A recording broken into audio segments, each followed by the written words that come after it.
Existential loneliness, how close can you actually get to someone else? Chapter 1.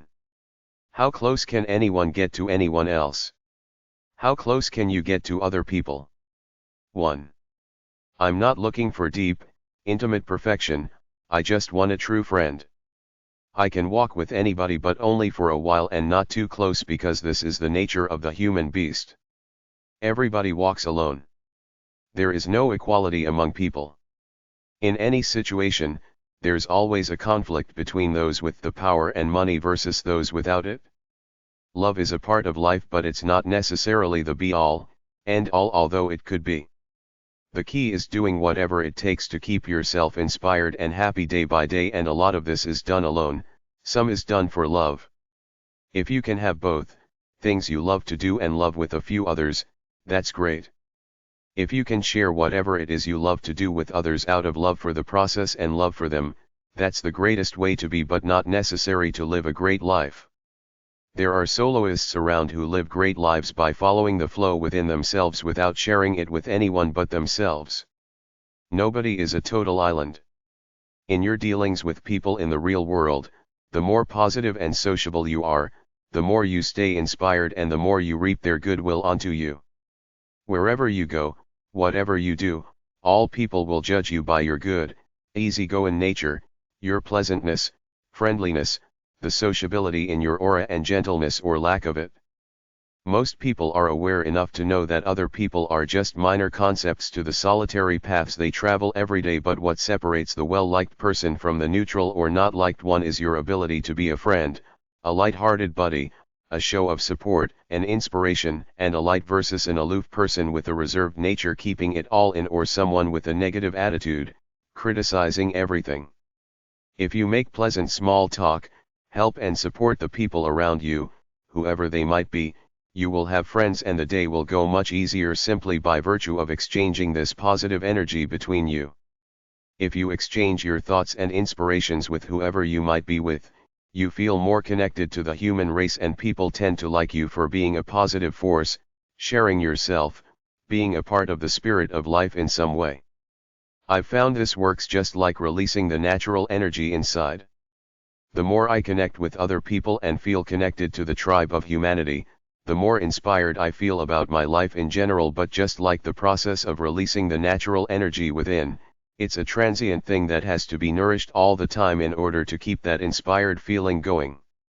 Love is good and nice, but regardless of how great it is, ultimately we're all little blobs of flesh walking around with our own agendas responsible to ourselves to create our lives.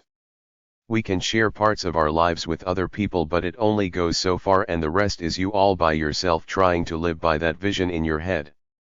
We can either try for higher states of consciousness to reach moments of transcendence and radiance as enlightened beings, find the beauty and strength in your deepest soul, or live mundanely for the creature comforts as much of the population does.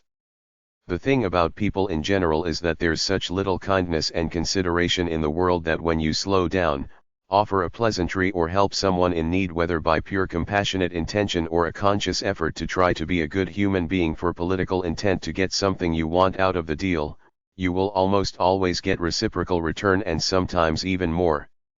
It could be karma or could be in the nature of people to give back to those who are freely supportive and helpful to them, so whichever way you cut it, to be a positive force, to help others become better versions of themselves in any way whatsoever is the best way to live, both for your own inspiration to have a self-perception as a purveyor of enlightenment and happiness, and for political expediency.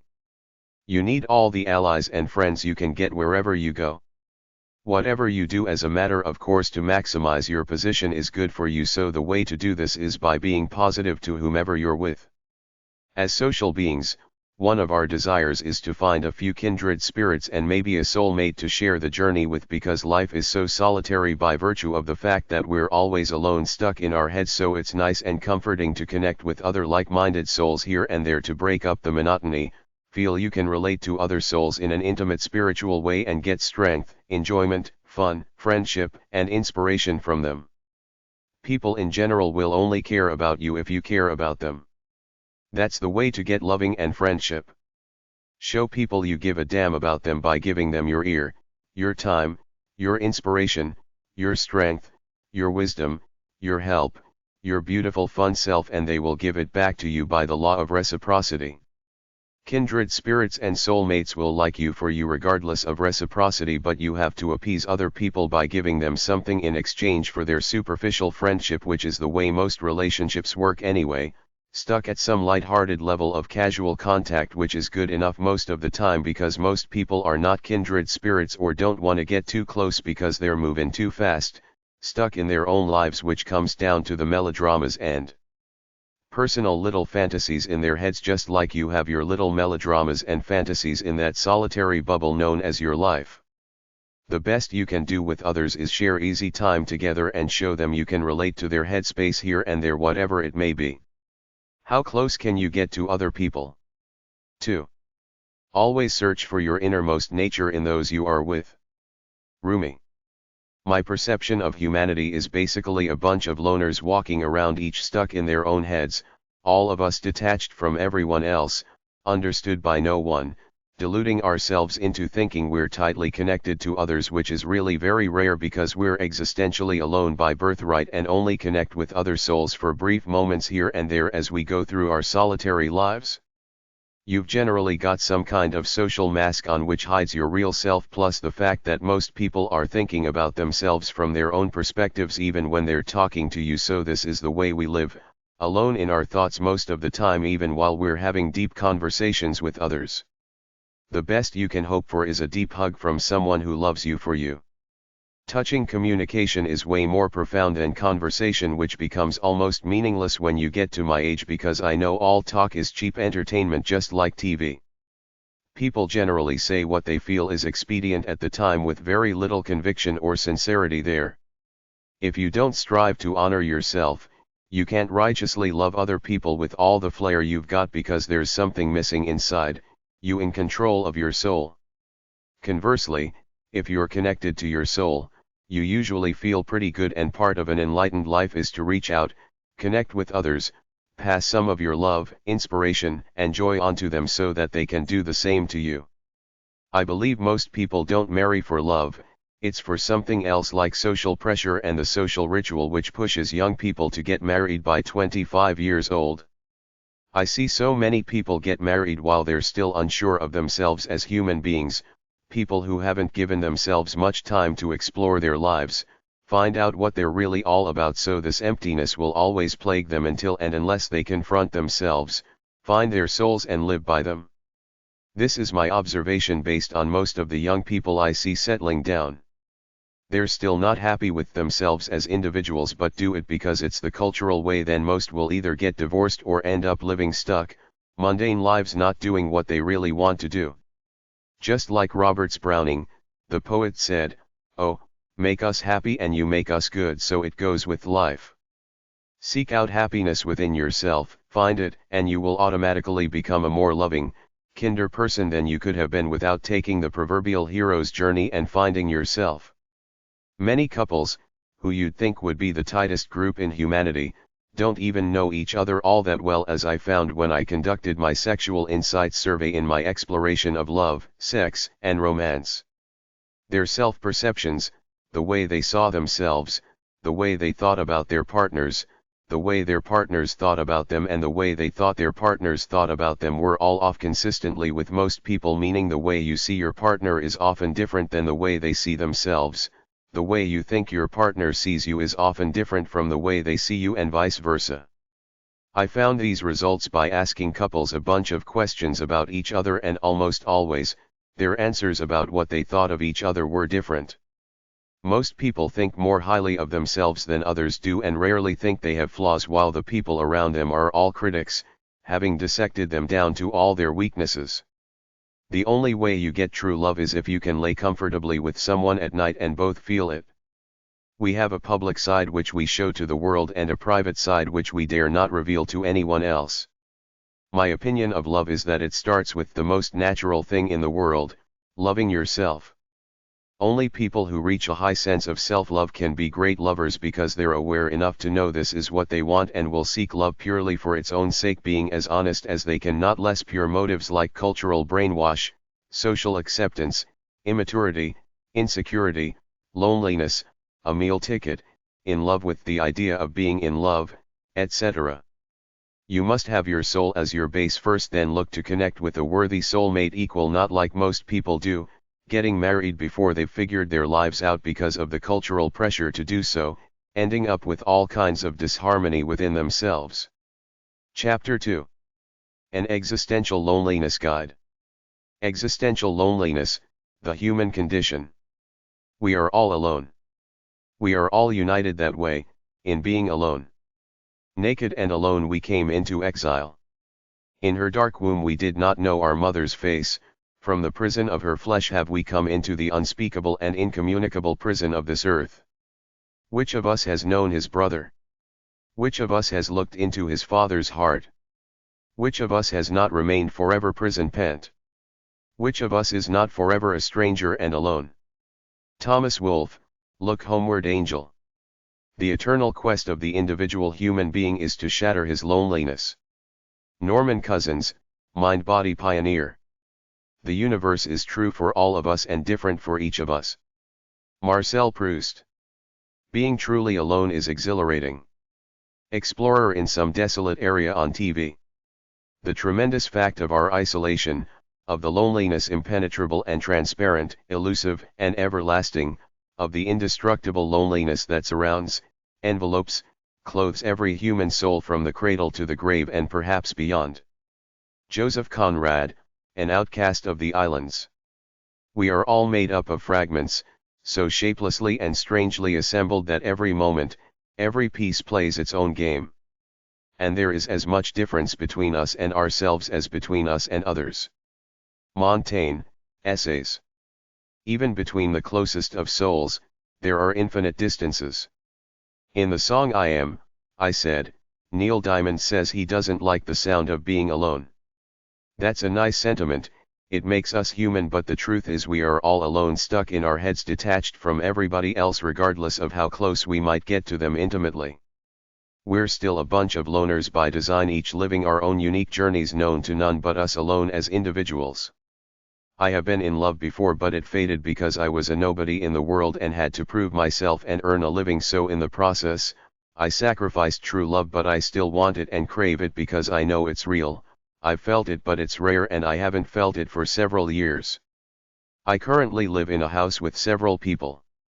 We are all civil, sociable, and nice to each other, but deep down, I'm aware that we all know we're loners in the same house, and I suspect they feel that way too, but we get by with our moderately sociable relationships with each other.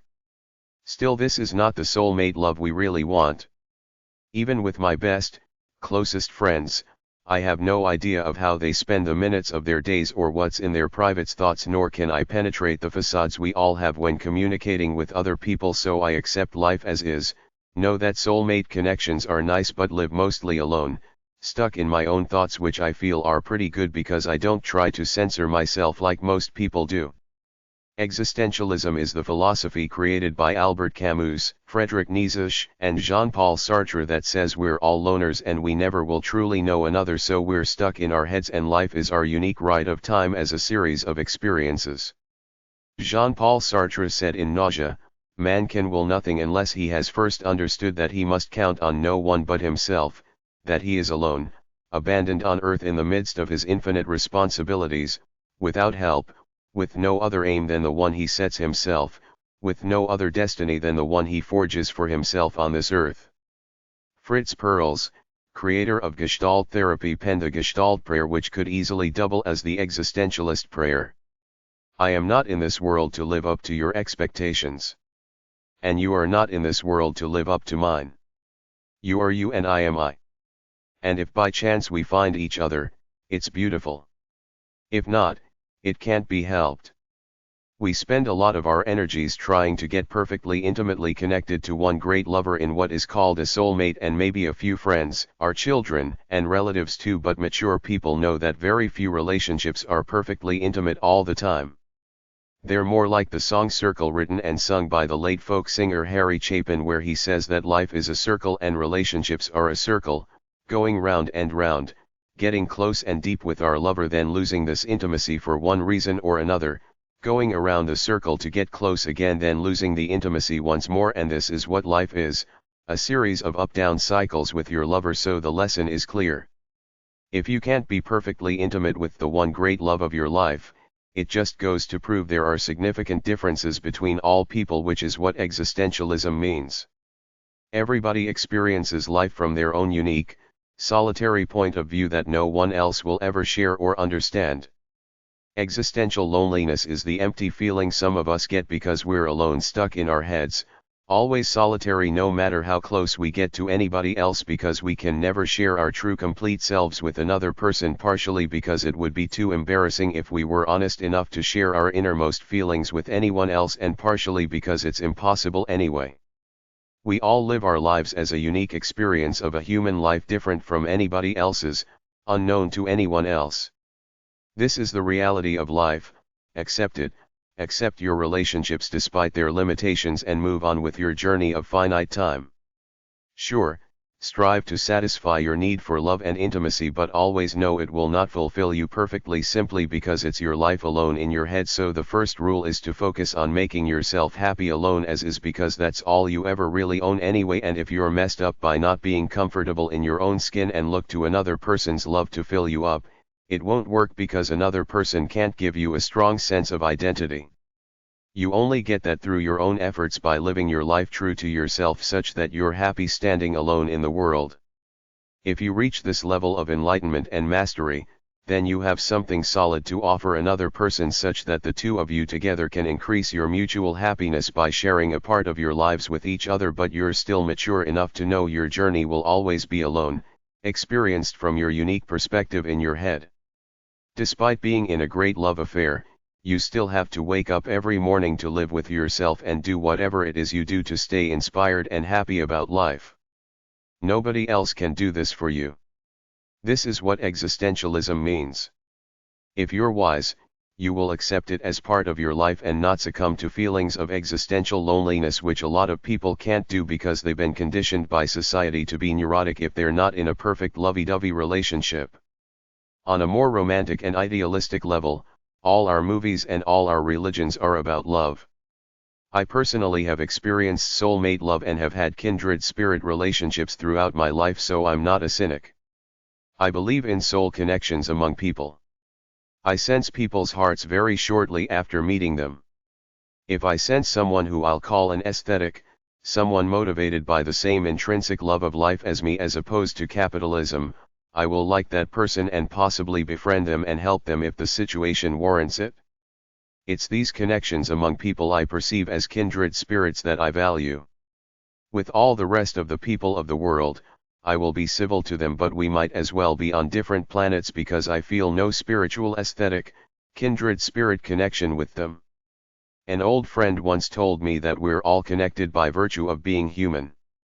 I disagreed with him, saying that I feel nothing for most people out there because I feel they're generic, brainwashed people living dull, average lives with no driving passion or originality to them.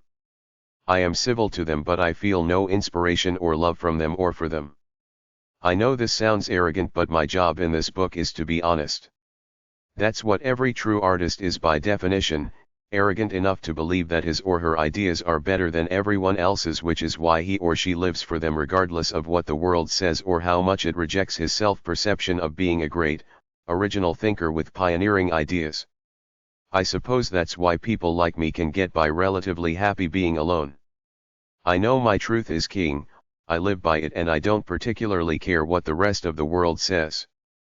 I'm happy and fully comfortable with who I am and what I think.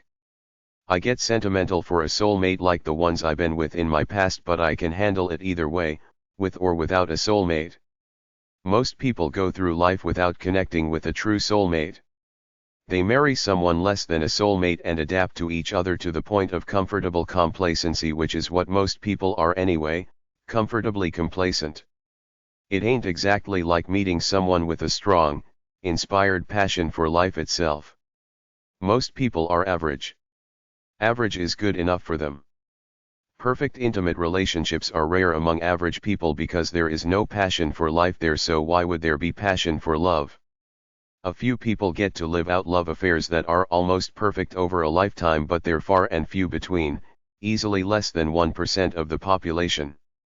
Love is great if you can find it, but the base of your life is you alone honoring your soul, and if you have that, you can use romantic love to enhance your happiness, but it can't solve the problem of your existential loneliness, because I believe existential loneliness can only be alleviated by developing yourself to love the person you are, accepting your existential loneliness such that it doesn't bother you, then seeking out love not as a neurotic thing you need to fill up some emptiness inside of you, but as a nice thing two enlightened people come together for to add to the joy and happiness they already feel as strong individuals by themselves, not to try to fill up this existential loneliness they feel.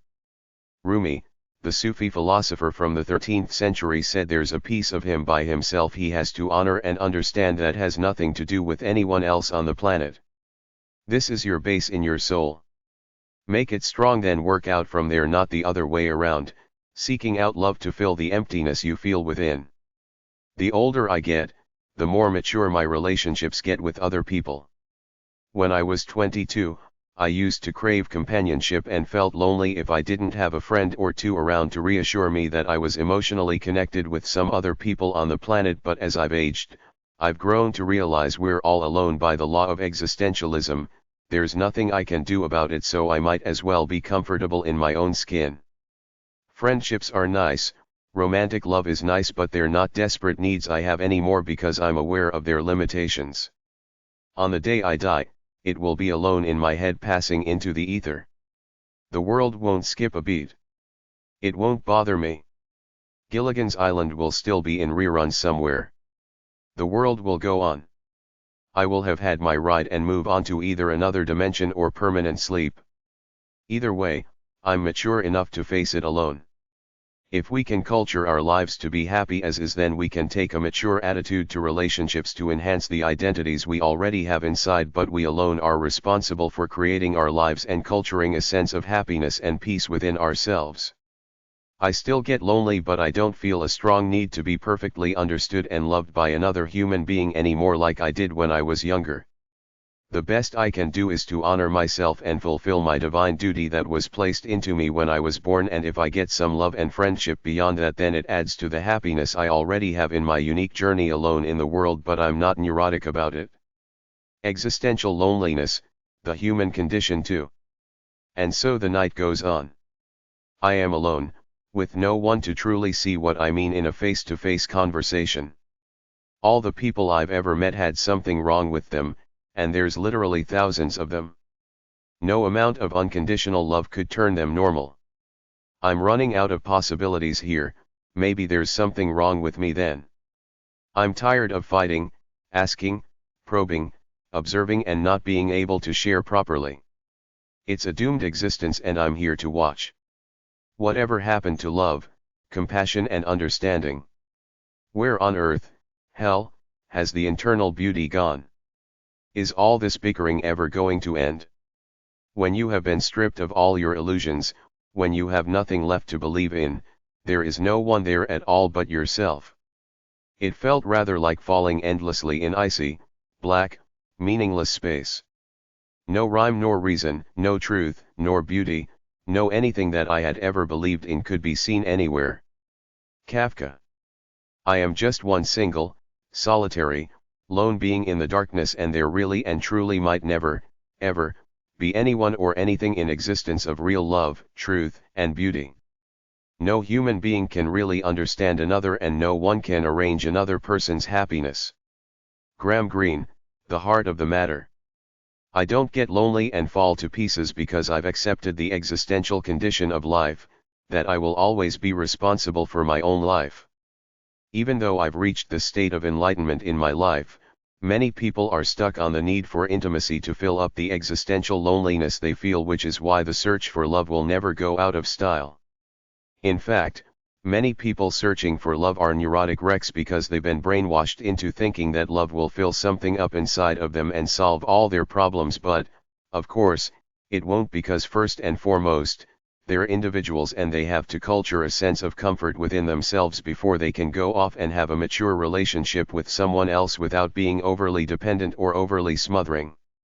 Many of the things people do are poor attempts at intimacy that I call pseudo-intimacy that will never fill their hole of existential loneliness, things like going to church, nightclubs, New Ageism, concerts, sporting events, the local lodge, political rallies, identifying with pop culture entities, the cult of celebrity, living through achievements in the outside world, trying to be famous, etc.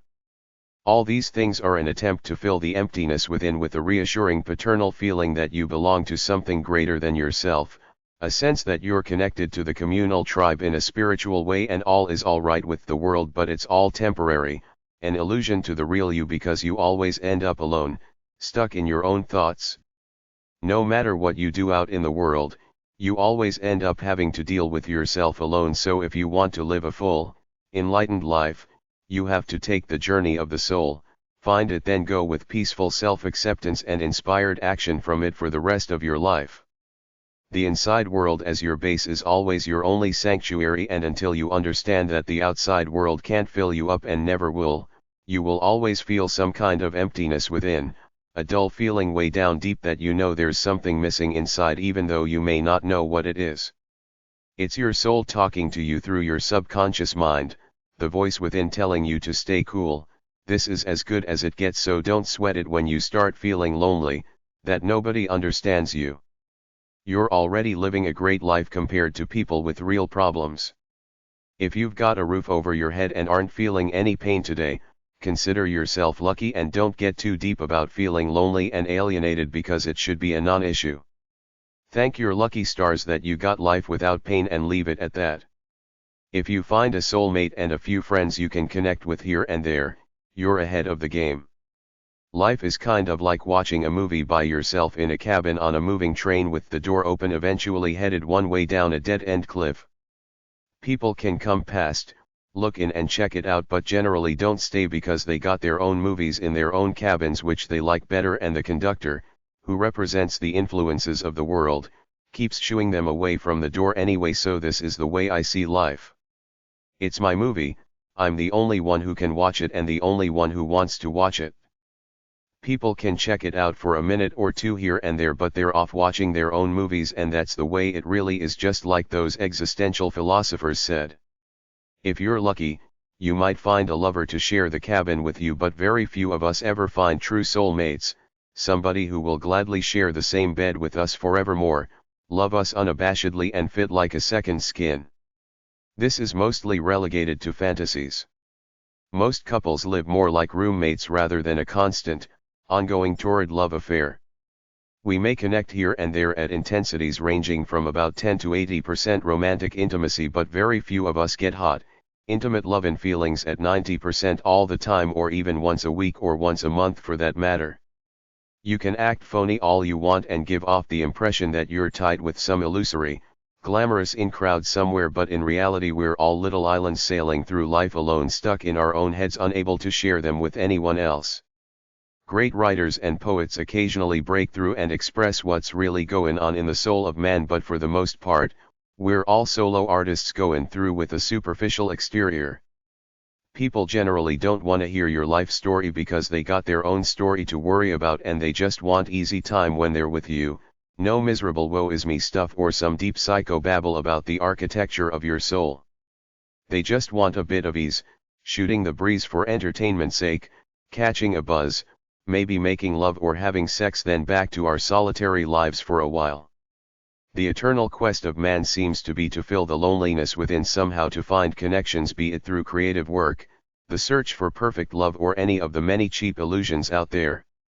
People do all kinds of things to try to fill the emptiness, like fall in love, get married, have children, create all manner of gods, new age ideologies, liberal arts knowledge, pursue cheap thrills, hang out with fair weather friends, measure worth by what they own in the material world, where they are in the pecking order of the capitalist standard of the world, get addicted to something. But to me all these things are imposters. The most basic thing is to find your connection to your soul, work to make it strong and work out from there for your emotional connections, but never lose sight of the fact that your connection to your soul is always your base in life. Existential loneliness, guy on drugs. The following is a guy recounting an LSD experience online at alt.drugs. I realized how no two people have the same experiences in life and are probably never thinking the exact same thing. I became very pessimistic about love and subsequently friendships. We come into the world alone and leave it that way. I should depend on nobody except myself for happiness. I thought of my existentialism class and understood how pain/hurt and chaos were things to look forward to in life because they taught a lesson. I began crying and became very insecure. I ran to a friend's room and sat in the corner talking to them. I had to keep my back to the corner in the room so that I could see everyone there. I wouldn't let anyone touch me because the feeling of warm skin scared me and reminded me that people are individualized, in different bodies and though processes. I had to keep touching the wall behind me to remind myself that I was against something concrete. I couldn't stop talking or else I'd be scared of being alone forever. I wasn't making coherent sense. I was making sentences but I couldn't finish them because my mind was cluttered with random thoughts. I thought of all my friends in the room and how I could no longer relate to them. I saw them as completely selfish, defensive, insecure, and followers, as opposed to leaders. They were all so shallow that they had to party and dance and have fun instead of having meaningful discussions. I left the room and went back. There was toilet paper everywhere, 20 rolls at least unleashed, and the record player was playing a record slower than normal speed so that it sounded very evil. Everyone there was crying or screaming or running out. I didn't care about anyone at the time. I felt that my friends were using me and didn't care about me. I saw through so many pretensions at that moment. I thought of past loves that had failed or had been unsuccessful and cried some more. Everyone was suddenly quiet and nobody would respond to me or look at me. Everyone was trapped in their own little world. I couldn't find anything I owned in the room, shoes, jacket, wallet, and I decided that I didn't want any physical/material possessions anymore. I was going to destroy all social conventions and be myself. We took a walk and had Japanese food. Came home, talked to some friends and went to sleep. Love and existentialism. You can't worship love and individuality in the same breath.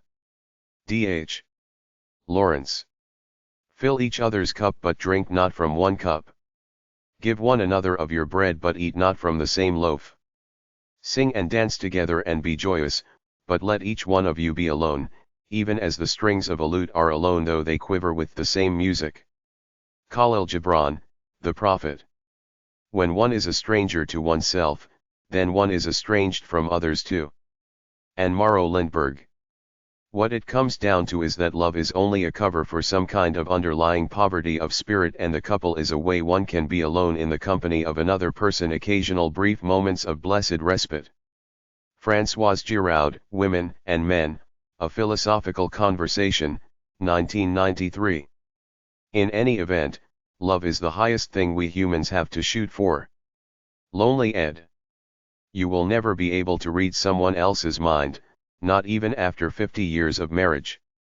We're all conditioned to think that love is the be-all, end-all to a glorious, fulfilled proper life, and I think it's great if you can find it, but how many people actually get the glorious soulmate love they really want out of life?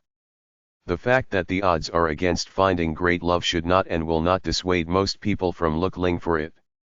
After all relationships at the beginning are a proclamation of hope for the future, and this is all us human beings have anyway, hope for the future. But my point is simply that there are other roads to the pursuit of a fulfilled life than just the one straight and narrow quest for romantic, spiritual, soulmate love. As a life explorer who went out looking for the elusive holy grail of life, I've found that love between most people is a transient thing, strong in the first 2 years or so, then gradually dissipating until they're either comfortable, passionless friends or strangers living in the same house. Granted, some people do get the strong love over a lifetime that dreams are made of, but most won't. They will get a certain percentage of love from their partner, like maybe about 50% of the ideal love affair they fantasized about, and they will either have to accept it or leave and try to find somebody who will love them for them, or stay single for a while to try to find happiness alone. Except for the few couples who truly love each other, it seems like there's always a trade-off with most couples who don't have strong loves but mild marriages of convenience.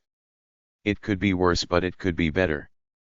They're stuck halfway in some mundane lukewarm comfortable old shoes type of thing that's not blissful love. People thrive on new stimuli, and that's how the business machine makes money, by churning out all manner of products to keep the populace amused by buying all those shiny meaningless novelties out there. Because of this, we have a society of people hooked on the fruits of capitalism, which comes down to frivolous things and the stuff on TV. Stated simply, even though we might need intimacy, computer, radio, and TV are great substitutes that give us a kind of pseudo-intimacy where we're connected to the people on the screen or the airwaves or engrossed in the gadgets themselves, like video games, computer programming, the internet, shortwave radios, etc. Most people in the real world as interesting entities get metaphorically old real fast. We think they're dull, so we'd rather connect with our intimate strangers in the media or our friendly machines than bother with their dull conversations about their problems and little lives, so it's always new stimulation all the time through our technological toys. Connections with real people get lost in the shuffle as we seek to stimulate ourselves by media and consumerism, hence, personal relationships with everybody suffers as we give ourselves over to the mass media, pop culture machine over friendship and socializing with others in a meaningful way. Most people work then go home and plug into technology, going out into the world less as they age. This is a natural part of existentialism. Seek to find enjoyment and fulfillment for yourself because it's your ride alone in your head anyway. But whereas in the past, a couple could be with each other without too many distractions, nowadays, we have so many technological and pop culture entertainment distractions that couples would often rather be off doing their own things than spending time with each other. An acquaintance of mine did a doctorate in a field called family life education, after which she got a job designing premarital programs and counseling couples, and one of the major things she said she talked about was that the cultural and religious indoctrination about the two becoming one in marriage is a myth because we're still alone, stuck in our heads, different by virtue of our neural wiring and the way we were brought up. So according to her, there is no such a thing as true soulmates over a lifetime. There will always be differences and disagreements between people. People will always want to be alone to do their own thing for a while. An example she gave me was the Christmas tradition. Most couples have different ideas on how to celebrate Christmas and spend their holiday time. The 1989 movie Shirley Valentine may appear corny to some, but to me, it was a great lesson about life.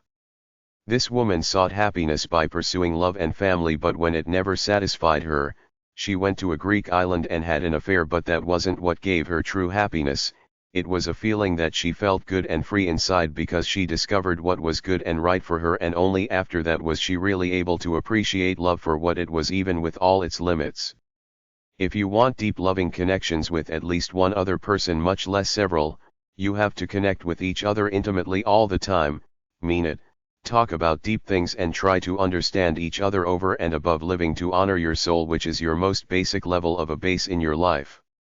Most people don't have the amount of soul and love to be happy, so they're like flowers in the wind, going every which way to try to fill the emptiness within, but not slowing down enough to be real about it and try to get a realistic grasp of these two things with temperance.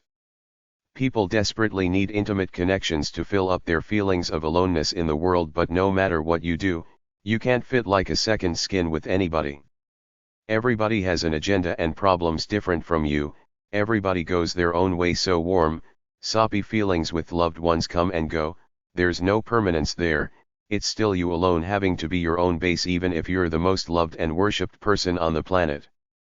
It's great to feel needed and support your wife and kids, but where is the point where you're destroying your own identity while helping to turn them into dependent, helpless, manipulative flakes just using you? Too much assistance makes the benefactors lazy and arrogant, growing to expect it, not showing appreciation. Watch people to see how they're all looking for warm, intimate connections, and see how desperate many are to be a part of something greater than themselves, so much that they sacrifice their own individuality to get that feeling of comfort, but ultimately it's always temporary. What happens when you invest all your energy into your lover or your kids and they either die, divorce, or leave, as all kids eventually do? Get beyond dependency to have your own base within, and you will find an inner strength and happiness that very few people have. To be totally free to see the world for what it really is and seek out love as a positive thing to add to the happiness you already feel within, not as a neurotic thing you need to fill up some emptiness within you.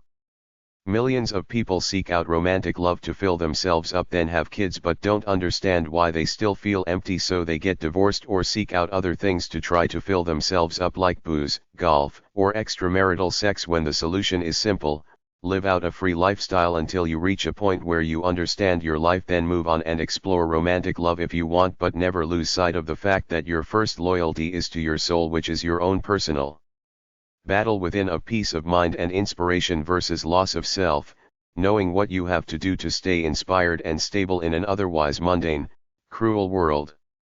Even when you fall in love, you still need a good grip of yourself as your base before you can be a great lover. We can't get away from the fact that we're all blobs of flesh caught up in our minds with our own agendas, our own problems and our own fantasies, so I've made peace with my existential loneliness and live by Kipling's lines from his great poem If you can walk with crowds and keep your virtue, or walk with kings nor lose the common touch, if neither foes nor loving friends can hurt you, if all men count with you but none too much, the fantasy of love and sex vs. real life. I can resist everything but temptation. Oscar Wilde. All young men greatly exaggerate the difference between one young woman and another. George Bernard Shaw.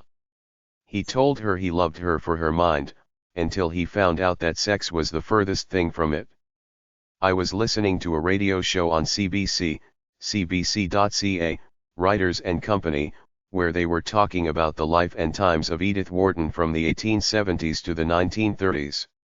She wrote Age of Innocence, which was made into a big-time movie by a famous director. The thing that struck me about the discussed Zion is that one of her biographers talked about this secret room Edith had. It was her fantasy world and cravings. She didn't have satisfying deep relationships with the men in her life like most women. She wanted more, some mythical lover who would be everything to her, a soulmate. So the bottom line is that despite being an in-crowder with the cultural elite in France where she lived, she always felt a sense of existential loneliness. It's kinda like Welcome to the Real World. Despite all the pretenses about life floating around out there in the cultural milieu where everything is epic, intense and great, we are what we are. We live in a small geographical area where life is pretty much the same every day except for what we as individuals create mostly alone in our own minds. Why do people read fiction, particularly women? They want to reach this fantasy feeling they crave for in their secret room. It's simple. Most women have functional husbands, but these men usually don't come close to matching the woman's needs and desires in her secret room. As a guy, I have romantic fantasies too, but the truth is that I have way more sexual fantasies. That's every man's secret room, his sex fantasies.